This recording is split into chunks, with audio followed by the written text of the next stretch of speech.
ماں ہر وقت ایک پرانا کمبل اوڑے بیٹھی رہتی تھی، وہی کمبل جو اس نے اپنے شوہر کے بعد سنبھال رکھا تھا اور جس میں اس کی ممتا کی خوشبو بسی ہوئی تھی۔ واقعہ: ایک دن بہو نے تنگ آ کر کہا، امی جان، یہ پرانا کمبل اب پھینک دیں، کیسا پرانا گندا ہو گیا ہے، مہمان کیا سوچیں گے؟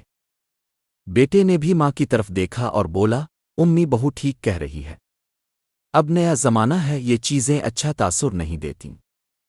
ماں نے نم آنکھوں سے کمبل کو دیکھا، اسے سینے سے لگایا اور کہا، بیٹا، یہی کمبل تو تھا جس میں تم سردیوں کی راتوں میں میرے سینے پر سوئے کرتے تھے، اسی کمبل میں نے تمہیں کئی بار بخار میں لپیٹا تھا۔